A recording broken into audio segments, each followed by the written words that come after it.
Okay, we are at 25 people. That number will keep growing. Good morning. Happy agents empowered. Thank you all for being here. Anna, would you like to do the honors? I'm going to do the thing where I delegate if Amy can come off mute because I would love for Amy on our team to introduce our guest today because I only know them because of Amy. But Amy's in the office in the back, so I want to give her the spotlight to introduce our guest, and then I'll get them added on here as well. And you guys should have sharing your screen capabilities, and we are recording. So thank you, Kingdom Capital friends. I'm really excited for you guys to bring this. I think this is something agents need so desperately. It's so smart. It's so out of the box. And that's what we love to talk about here. So, Well, you completely caught me off guard here, but sorry. anyways, that's okay. Matt Lillie, who is the founder of Kingdom Capital, is here with us today, and he's going to go over the ins and out on investing and how he can help us agents and even ourselves. And Robin Henricks, I have known, I don't know, how long have I known you, Robin? 5, 6 years? Yeah. Anyways, Yeah. yeah, I worked with her at KW back in the day, and she is a wonderful person, and she is also give me your direct title. I think you're sales Director of sales. director of sales now, and she is here with us, and the two of them are going to go over on the process with us. Did I do okay? You did great. Okay. Better than great. Amazing. And you're so pretty and everything's great. Attend these meetings every day. I like these meetings. This is good energy. I love this Join group. us anytime. Positivity, man. Well, are we ready to jump in? Take We're it ready to away. roll? Okay. So I got licensed in 1996. That's how old I got licensed at 12, right? So I got licensed at 1996 as a realtor. I practiced. I had a real estate license up until about 3 years ago when I moved to the beautiful state of North Carolina. And then I dropped my Kansas real estate license because I knew I was never going back. Once I got here, I was like, I'm never going back to Kansas, Toto. I'm never going back. So I am here in the beautiful state of North Carolina now. And I am so grateful to be here. Not only was I a real estate agent for a long time, but I was an investor. So lots of rentals, ground up construction, flip properties, commercial property. And so most of my career, all of my career has been based around real estate. And then about 4 years ago, I was exposed to what they call private lending. And I got into the private lending space, and that has completely changed the way I look at real estate, the tools that we have available. And so, yeah, we're going to jump in today. This is going to be very active and very, Robin is my co-pilot today, and so she's going to be running the chat. So if you want to open up the chat, let's just start with something we're grateful for. And there's going to be winners. There's going to be big winners in this group today. So we're going to give away two Starbucks gift cards, two $25 Starbucks gift cards. And how we're going to do it is for whoever's the most active in the chat. Oh, I'm getting some feedback. I'm getting some feedback from somebody here. Everybody can please mute. I think we're good. Sorry. Okay, good.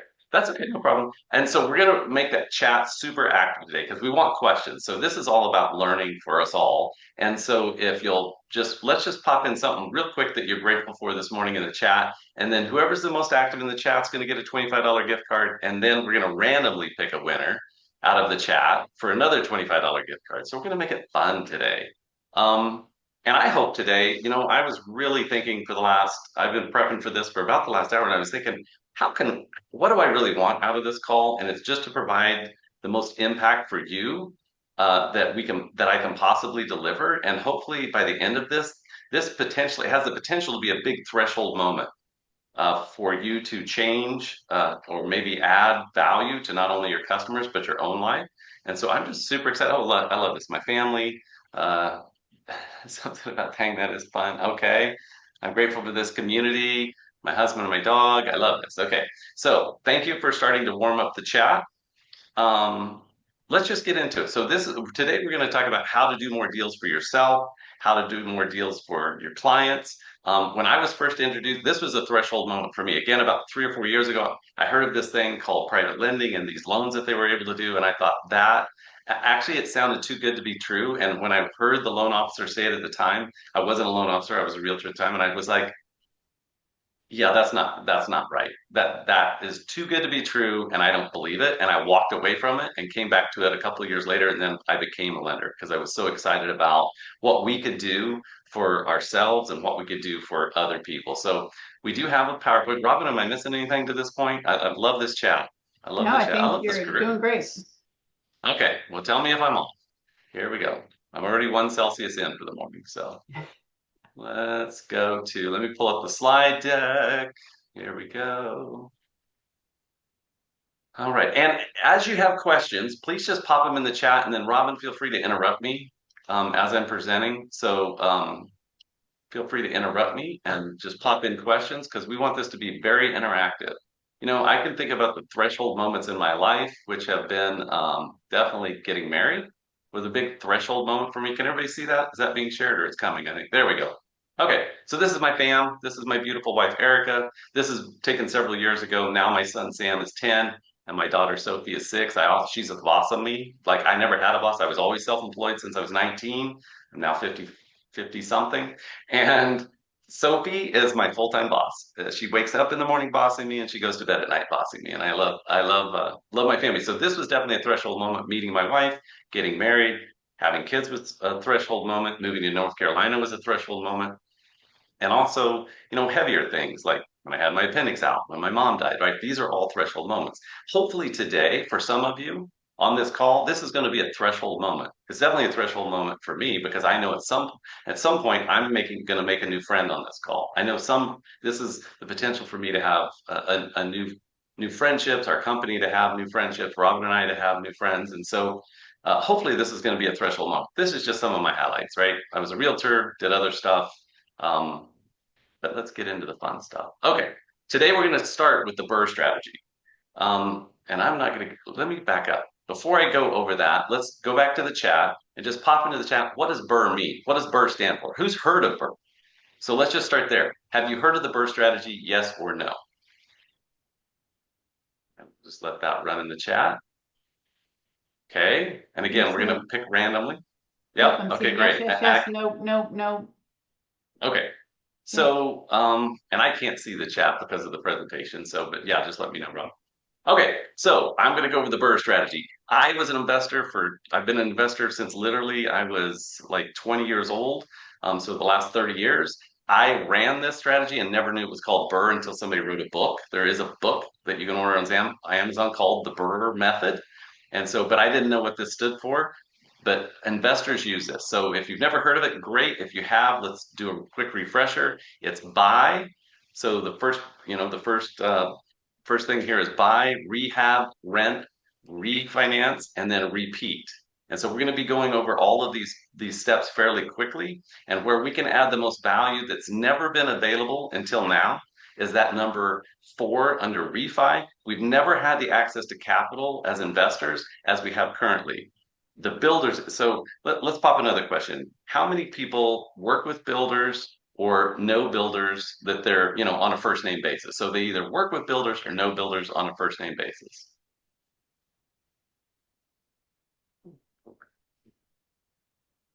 Yep, lots of, I do, yes, I do. Miranda, Kelly, Amy, Wendy does. Okay. Yeah. How many people know either work directly with landlords or know people who own little homes? Because these are the people that you can impact with this, not only yourself, but these are the people in your life that you can add tremendous value to. And I guarantee you, almost none of them know about what we're about ready to talk about. Like what we're ready to talk about in a year from now, you'll look back and go, wow, I remember when that weird guy that came on the call that morning was talking about this thing. And now it's like everywhere. Like this is in 12 months from now, this will be everywhere. So buy, rehab, rent, refinance, and repeat.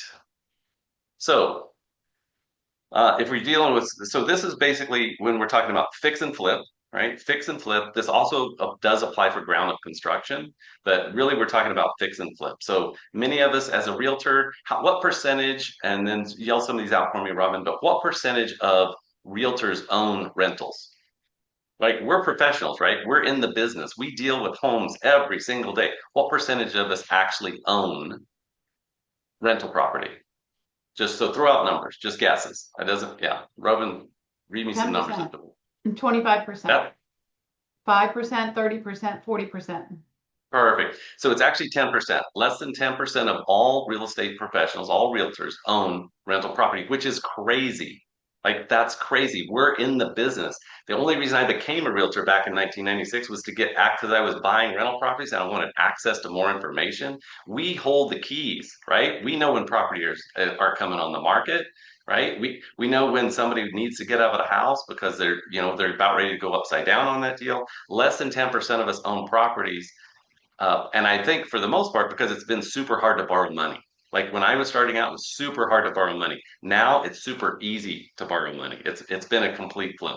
So the first thing we look at on the BRRRR strategy is truly the buy.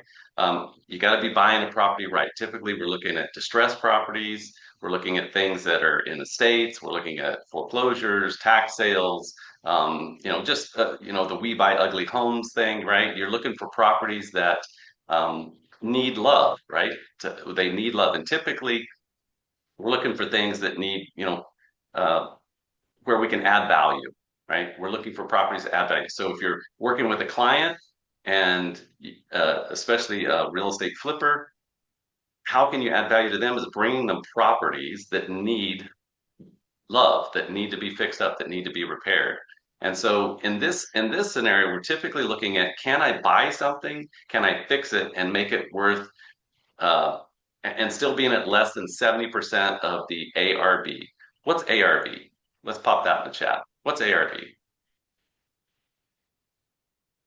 Oh, I can see you. I can see you lip syncing it there. It's After repair value. Yep. After repair value. after repair value. So it stands for after repair value. So typically when you're dealing with an investor, a flipper, they're looking to get into a property typically at about 50 to 60% of retail. So if a house is worth 200,000 after fix, after repairs, they want to be in that house for somewhere between 100 and 120,000, and then they're going to put another 10, 15, 20,000, maybe 30,000 in it, but the goal is always to be in 70% or less of the ARV. So if it's worth 200,000, you're trying to be in that property for 140,000 or less all in. Is that kind of making sense? Okay, good. Thank you for shaking your head. Yes, that's helping me a lot. That's helping me a lot.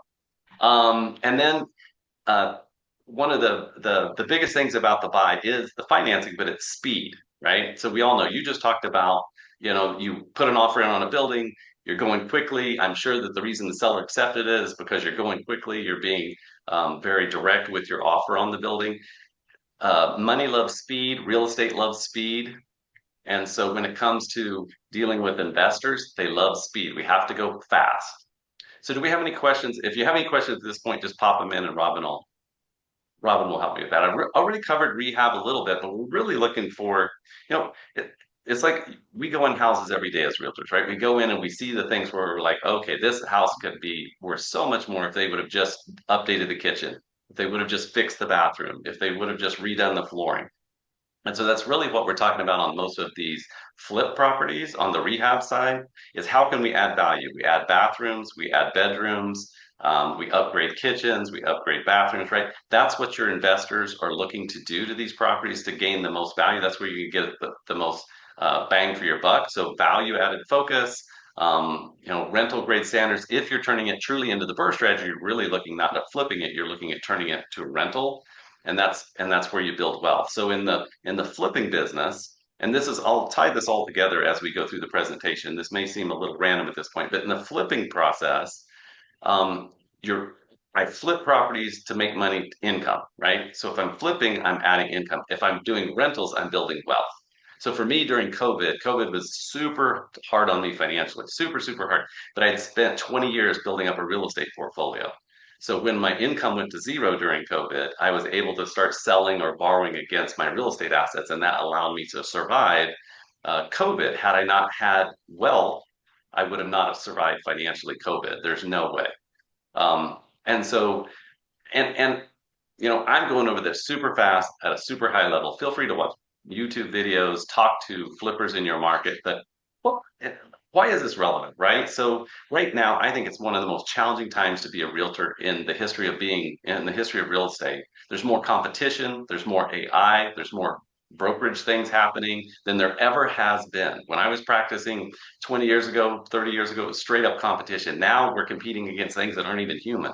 And so I think it's super challenging. As realtors, we've got to figure out a way to add value into the transaction, and we've got to figure out a way to do more transactions with our existing client base. So for me, retail, you've got to farm so many people. You've got to it's a big marketing effort. And when you start dealing with investors, they're buying houses every month, right? So if you're not already working with investors, I'd say now's a good time to think about it. What percentage, and so we're going to do another chat, what percentage of all single family homes are rentals? And this number varies depending on, and feel free to cheat. Feel free to go in and use Google. What percentage of single family homes are rentals? So they're owned by a landlord and they're being rented out. Robin, what are some of the numbers we've Wendy got? says 60. Pearl says 15%. 25% from Amy. Carol says 30. 25 from Kelly. Yep. Perfect. So it's somewhere between 20 and 35%, depending on what statistics you're reading and from where they are. So somewhere between 20 and 35%. That means that somewhere between 14 and 20 million properties are rentals, are single family homes. 14 to 20 million houses. How many transactions did you do last year that were rentals, right? Probably not a ton, right? I didn't. When I was practicing, maybe one or two a year. Out of 100 houses that I would sell in a year, maybe one or two would be rental property because I wasn't focused on, because I wasn't thinking about it. I didn't realize how big the market was. Now I look at it, it's like 1 in 5 houses that are out there that are single family, 1 in 5 to basically 2 in 5 are rental property. These are landlords. They're transacting differently. How can I learn? How can I shift some of my focus into really doing this repeat business? Because again, a landlord's looking to buy a house a real estate investor is looking to buy houses all the time, not just one every 7 years. Rent. So since we're talking specifically about the BRRRR method, a big part of this is holding for wealth. So rent, when you go to buy, you have to understand what you're going to be able to rent that for. And there's tools out there that, there's Zillow and other tools that you can use for rental comparison. I would say also work with a really good rental manager, and ask your investors that you're working with, gosh, who do you use as a rental manager, and start talking to those. But the other great thing about rental managers is that they also have access to lots and lots of this type of a client, right? They represent the people that you can have as a customer that will do multiple transactions in a year. So you have to know your rents, and we're going to get into the numbers here shortly. And then refinance. Again, this is the space we're in, right? We're Kingdom Capital. We're in the private money lending space. We've been in it for about 2.5 years. But I am so excited about what we can do. That's why we shifted from being real estate investors to basically being real estate lenders. It's because we said we have to go out and tell everybody what this is and why it matters and why it's important. And it's super important for everybody on this call because this applies to you and all your investors. This is the first time I've ever seen in history where you can borrow money without a tax return, without a 1099, without a K-1. This is the first time in investment history that you can literally go in and get a loan based on your credit score. That's it. If you have a 680 plus credit score, you're qualified. Like everybody on the call today, right now, if you wanted to buy another rental property, you literally are qualified as long as you have a 680 or higher credit score. That's how easy it is. And it's to qualify, because this type of financing, this private money lending financing, is really based on the asset. Does the property apply? Does a property qualify? So there's two qualifications. Do you qualify as a person? The qualifications are super easy. Do you have a little bit of money in your bank account, like $10,000, $15,000, maybe 5 to 10,000, and what's your credit score? And then you qualify. And then the property is where we spend most of our time qualifying for the actual loans. So in the refinance world, typically what we've got is we've got a lending, we have private money lending that lends to help acquire the property and fix it. And typically, and I'm going to talk about blanket terms now. So meaning we can do this. There are a lot of other private money lenders too. So if you don't use us, go research other private money lenders as well. but certainly start to educate yourself about, wow, what is this thing? So in this world, private money lending, the typical definition is private asset lending, or private money lending is really just lending money based on the asset value, less on the person's net worth or personal financials. Like every loan I ever applied for until I learned about this product, I had to put up my taxes, my personal financial, my global cash flow. They had to analyze all my K1s, all the, it was always like a month just to get all my stuff figured out for them before they would even look at the deal. In our world, again, I can qualify you right here today on this call. I can qualify your clients right here today on this call. Amy works with us. Robin works with us. Amy would be happy. We can qualify your client within basically a day. Within 24 hours, I know if that client's qualified, and we usually know if the property is qualified. So refinance is a huge part of building wealth, and now it's never been easier. In this case, I'll just go through some of the slides here. It's based on the loan after repair value. So once a landlord, so you can use a construction loan, which typically we can loan 85% of the total project. Any private money lender can, but we'll loan up to 85%. So an investor only has to have 15% in. And then as soon as it's fixed, we get that appraisal, we can switch it to long-term financing. And long-term financing now is more attractive than it's ever been. Currently, in this space, we can get 30-year fixed loans for basically the same price that your retail buyers are buying their own homes. So we're in like 6.5 right now, 6.5 to 6.75 on a 30-year fix for rental property, which is honestly crazy, right? As long as they have 25% forced equity in the property, we can get them 100% of their money out. So in fact, let me just roll through some of it. So here's our example deal. So I'm going to roll through because I know I want to be respectful of time here. I know you guys got a day to get to, and so I want to get to the numbers. So Robin and I prepared just an example so we could walk through it. Feel free to take a picture of it, a screenshot of it. I know we'll also hypothetically. Oh, nice. So Matt, I just have a couple of questions Yeah, before we please. go through the actual deal. So Carol asked, yeah. do you have client seasonality requirements or past experience requirements?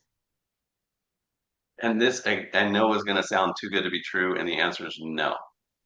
We can literally lend money on somebody's very first flip, which is unheard of, right? Okay. And then yes, they do get better rates and terms for the more they've done, but we can literally do their very first deal. Yes, Robin? And then Pearl has a question. Is there a limit on how many homes one could purchase in a year? I know one investor who is always looking for seller financing because of that reason. And and again, all these answers are going to sound like, no, you can't. And the answer is yes, we can. There is no limit on the number of properties they can purchase. In a month, in 2 months. The first deal I did was here in North Carolina. We did 12 properties in one loan, and that gentleman's gone on to do another probably 15 or 20 properties in the same year. So there is no limit. With typical financing, traditional financing, you're limited to 10 rental properties when you're dealing with Fannie Freddie. In our world, because it's private lending, it's literally unlimited capital for deals. And so, yes, and we do. Towards the end, we'll say if you want more information on this stuff or want to be able to provide this to your client, Amy will be happy to help. I'll be happy to help. Robin will be happy to help. But yes, we would love to be a resource with you with that client, because obviously, if you can unlock that finance piece for them, they're going to buy more and more homes. You can do more and more deals. Robin, Awesome. Yep, that's it. Thank you. Okay. So let's walk through a deal because I just want to bring it home and make it real. So BRRRR numbers in action. So if somebody goes out and buys a $200,000 distressed property, and when I say distressed, it just needs work, right? I bought a ton of different properties under different circumstances. Sometimes it's in an estate, sometimes it's just they got behind and they've lost a job. There's all different types of circumstances. I will say in every one of those circumstances, I was helping somebody. Like they were so thankful for me to step up and buy their home. Because they're in a bad situation or they're in a situation that they're not used to and they need help out. So in this case, and nobody's going to buy the house in the current state it's in. Somebody's going to have to repair that house. So a distressed property, let's say it's 200,000. We have a repair budget of 45,000. So we're going to spend 45,000 to fix it. And the after repair value would be somewhere around 335,000. This is a very typical BRRRR. We do these all day long. We finance these all day long. And this fits right in the wheelhouse. So again, they're probably about 60% roughly of the purchase price is about 60% of the ARV. They're putting 45,000 in, so they're somewhere around 70% um, of the ARV to what they've got in the property. And again, they can be borrowing up to 85% of that 245, which is amazing. And then we can refi them out, and we'll show you here that shortly. So monthly stabilization, gross rents in this case. So before we ever buy that property, we've got to know what it rents for. In this case, it's 2,000 a month. We have taxes and insurance of 200. We have a net operating income of 1,800, and then our DSCR loan payment. So, and when I say DSCR, I haven't mentioned that term yet. Does anybody know what DSCR stands for? Let's type that in the chat. I think sometimes our loan officers in our world don't know what DSCR stands for. So hopefully somebody gets it right. I don't want to have to get it wrong here. Nobody's All in right, there so yet. No, nobody oh, put wait, DSCR. here we go. Okay. Here we go. All Debt right. service coverage ratio. Something ratio. I Yay! love it.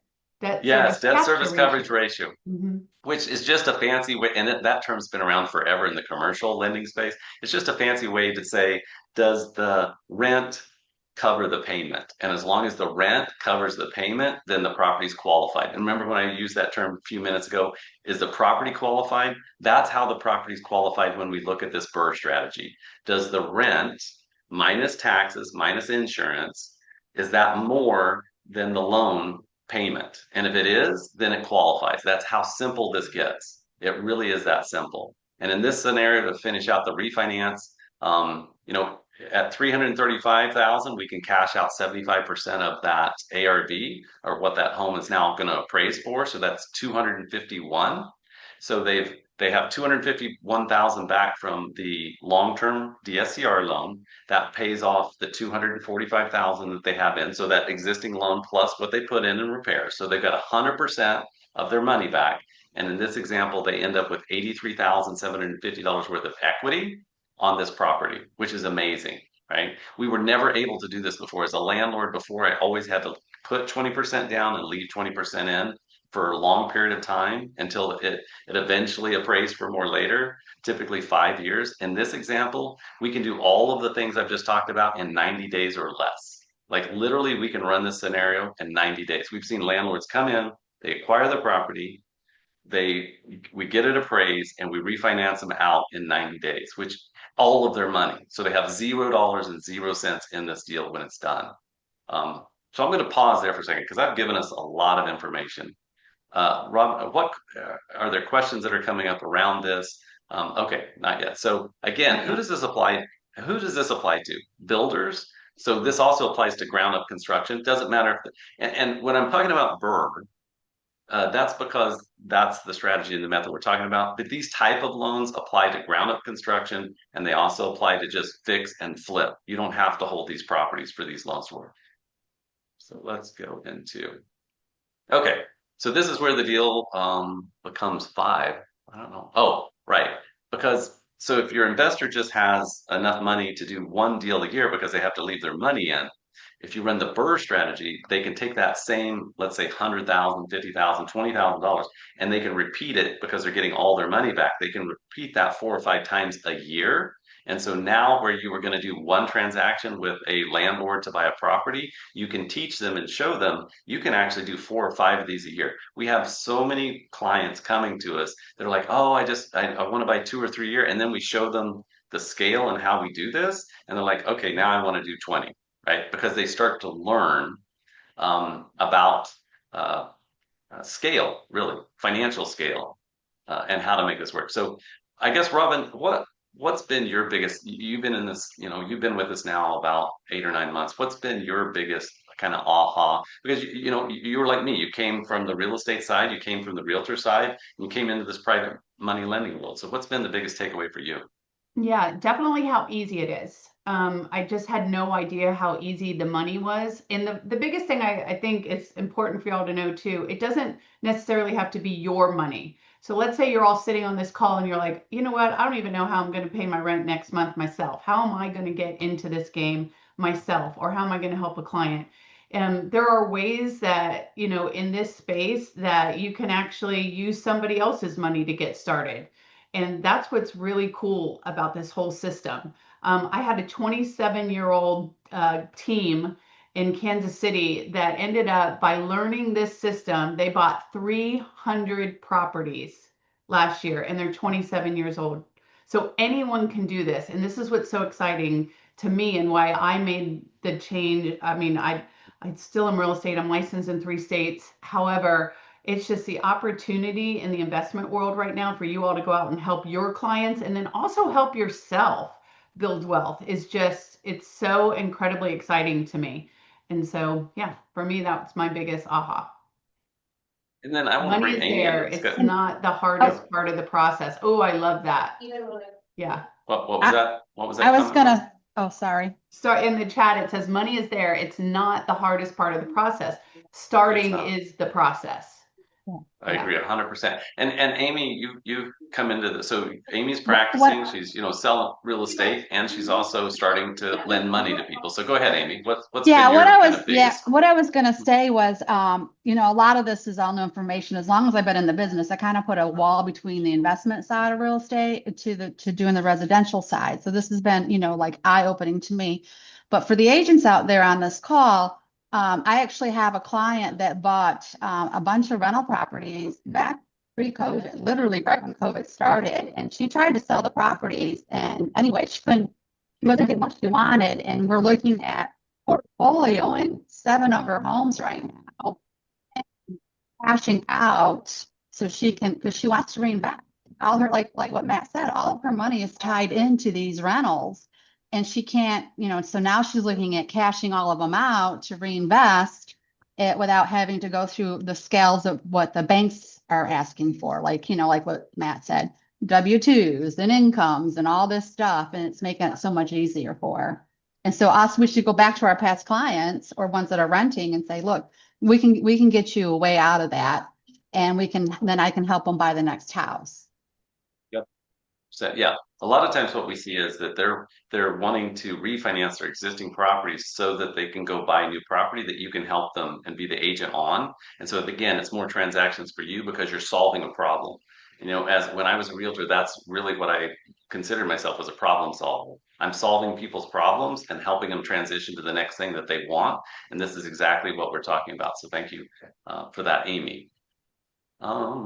Let's roll any questions. So I'm just going to roll through this is really just general knowledge so that you'll have enough to kind of say, okay, is this something I want to dive into? Is this going to be a threshold moment for me? Is this going to be something that can potentially help me with my career, help my clients? So these are just general things. Typically, there's bridge loans. These are typically 1-year loans. They're anywhere from 85 to 90% loan to value of the final cost. Or not of the final cost, of the cost, and then 75% of the after repair value. These rates typically range anywhere from 10 to 15% because they're short term. Typically, the minimum loan size is 75,000, which we don't really get that low in most of the markets we're in, and the minimum credit score is 680. So these are just, again, general things for the bridge loan. When I say bridge loan, that's really just the ground up construction if they're a builder, or the fix and flip if they're buying and turning around and renting that out, or even selling it. And then when we look at long term, so these are the 30-year fix. So these are for the landlords or the builders that say, you know what, I do want to hold this for a while. I am going to rent this out. Those rates are typically somewhere between 6 and 8%, and those are 30-year fixed. And the minimum FICO on that somewhere around 660, and the minimum loan amount's 50,000. So these are very easy in a way to make fit for the right property. I'm not going to go over new construction stuff. This is just know that it applies for new construction. And then just a little bit about us. We're Kingdom Capital. We're faith-based. That was a threshold moment for me during COVID. I really came to faith during COVID, and then after, we've had some really family and health challenges in our lives, and my wife and my life, that have really brought us closer to Christ. So my partner and I, Jared, we've dedicated this company to expanding the kingdom of God, and so we lend for the Lord, so to speak. And so we are faith-based and faith-driven. The other unique thing that we have is, so we've been talking about your clients, we've been talking about you. We do have a referral program. So now if let's open that chat back up. If you know that this could be a resource for yourself or a client, I think we could just pop like your name and like email or something into the chat, or just your name, and we can get the email. But we want to be able to support you and get you more information. So we have a referral program, which is if you refer us a client that we can help, your client that we can help, we have a $500 referral program. So we can pay you $500 for referring that person over. It's different than the retail lending. We don't have all the rules and restrictions, so we can directly pay you that $500 or through your brokerage, however that works. And then we also have something that's unique. It's based on the EXP model, which is we have a rev share program. So you'll hear a lot of times real estate gurus, realtor gurus talk about you have to have ancillary income. You have to have other ways to make money in this business. It can't just all be based on commissions. So, are you going to go into title? Are you going to go into insurance? Are you going to, there's other ways to make money around real estate because real estate's so challenging. Well, now in our world, you can become a private money lender. You do not have to be licensed to be a private money lender. You just have to be certified through us or another organization. And we'll get you certified that you can actually deploy this capital. You can actually become the loan officer. So we'll be happy to take referrals, help you or help your clients.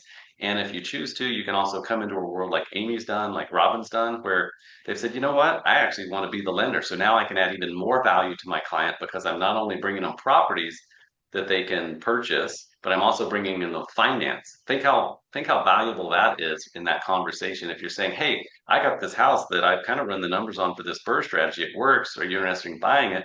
And oh, by the way, I've even put in place the financing. So now not only I can represent you on the realtor side, but I can actually get you the financing or even just refinances. So Yeah. Amy, Carol yeah, had a go ahead. question. Yeah. Do you Yeah. need a mortgage originator license in our world?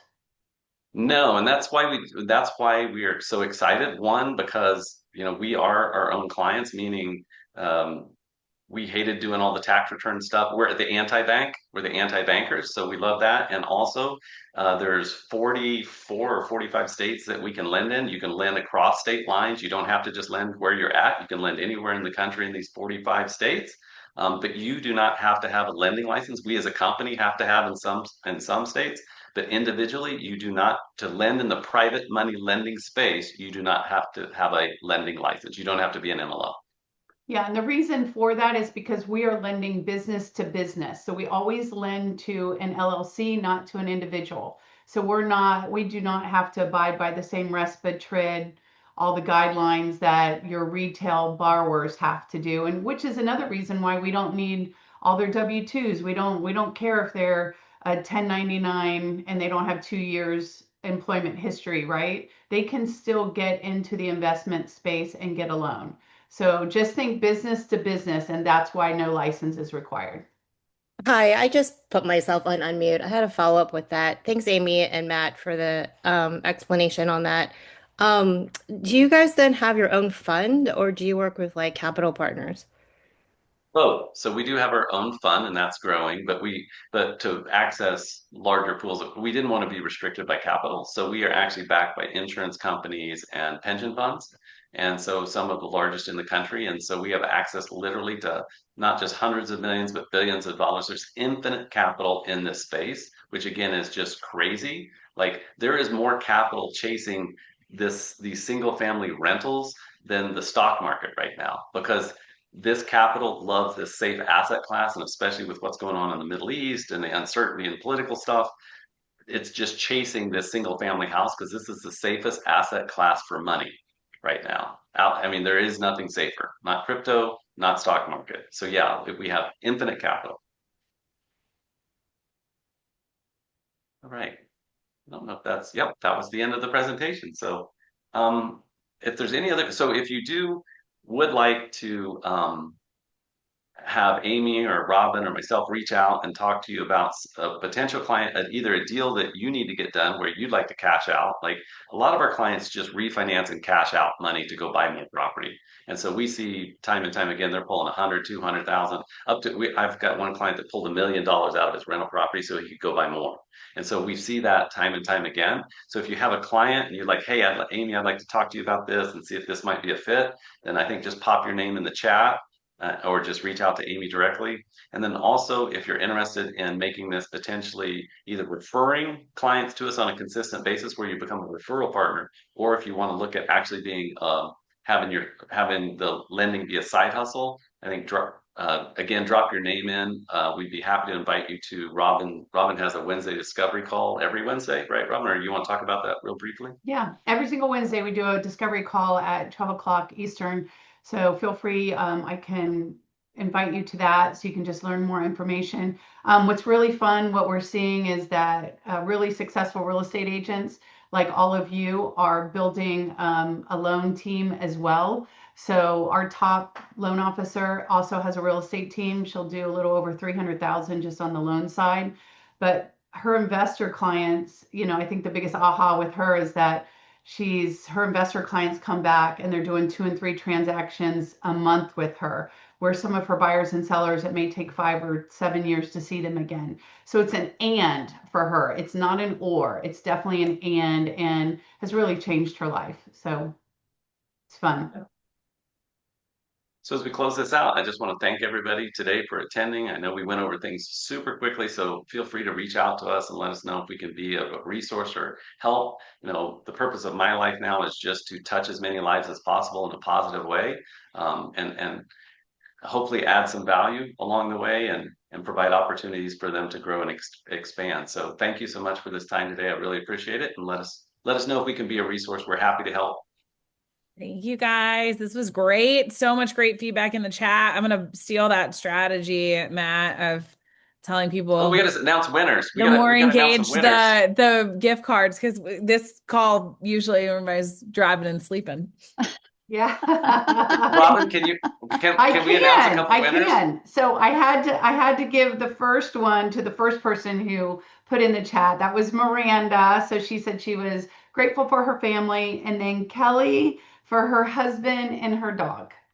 So those are 2 winners. There's our 2 winners. Our Greco group girls, Kelly and Miranda, if you're still on. If you're not on, Allison will just take it. Just when I need more caffeine. Guys, we will make sure that we share this information with you. We will email everybody this information so you have their contacts. And then this is great. If you guys have any follow-up questions, let us know. Reach out to Matt and Robin, and we are here to rock and roll. So thank you guys so much for being here. Thank you for having us. Thank you, Amy, for the introduction. Appreciate you all. Thank you. And remember, guys, to be positive. Robin, before we everybody got on, she made a comment that, it's about how we impact others. It's about how we move through this world. And even the smallest little things create such huge impact. And I think that that's something I would really like for us to all leave this call with, is remembering that the kindness and the way that we speak to others, the way that we lift one another up, we really have a very meaningful way to impact this world, even if it's just very small things. So take that into your Wednesday and into the rest of your week and your life. And remember that we all can help one another, and we rise by lifting others. So thank you all for being here. Excited to see you guys again. Love it. Thanks. Bye, guys.